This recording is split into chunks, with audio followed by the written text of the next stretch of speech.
Bienvenue pour notre rendez-vous des 5 minutes méthodo en études commerciales. Comment les différencier? Il existe dans le domaine des études trois grandes catégories: les études documentaires, les études quantitatives et les études qualitatives. Pour les études documentaires, elles sont faites à partir de recherches de documents.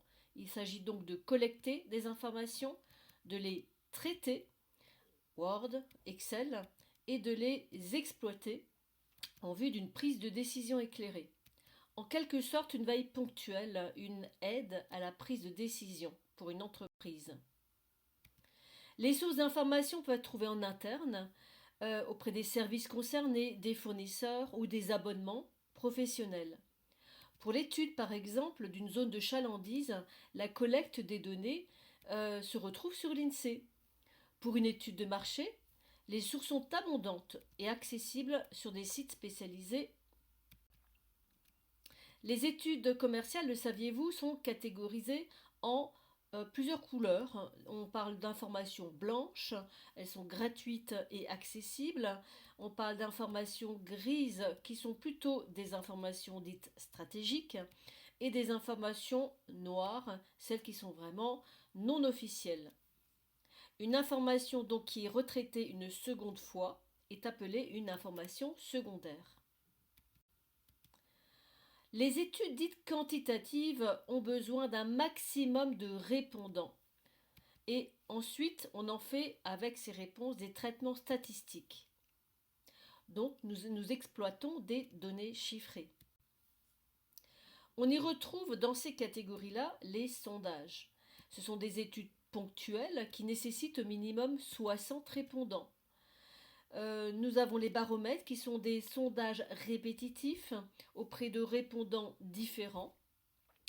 Nous avons les panels qui sont des très gros dispositifs mis en place dans des villes entières qui sont permanents, soit pour des panels professionnels ou pour des panels de ménage. Enfin, nous avons également les études collectives qui sont intéressantes pour les entreprises afin de bénéficier d'un dispositif en national sur un sujet qui les préoccupe. Le leader en sondage est TNS Sofres, pour les baromètres d'études BVA, pour les panels Nielsen et pour les études collectives c'est Ipsos.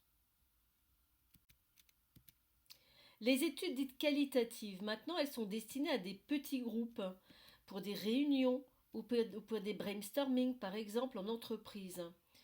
Elles peuvent aussi se réaliser à partir d'entretiens plus ou moins directifs, en face à face. Le but est de récolter des idées, d'observer des comportements, de mieux comprendre les motivations et freins des clients, idéal en complément d'un sondage classique. Il existe bien d'autres études commerciales, une étude de prix par exemple, avec un relevé de concurrence, et une étude de prix psychologique approchant l'angle de la demande. Le lien entre les trois est la démarche méthodologique. Le but au départ est d'opérer une hypothèse d'étude et de répondre à un besoin.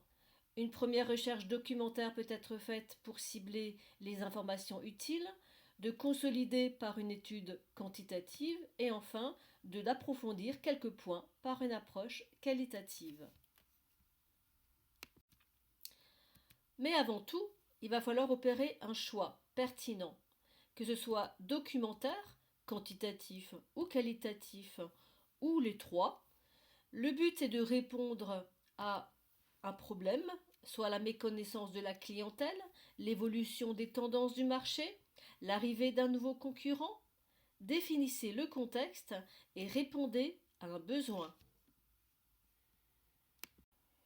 Je vous remercie pour votre attention.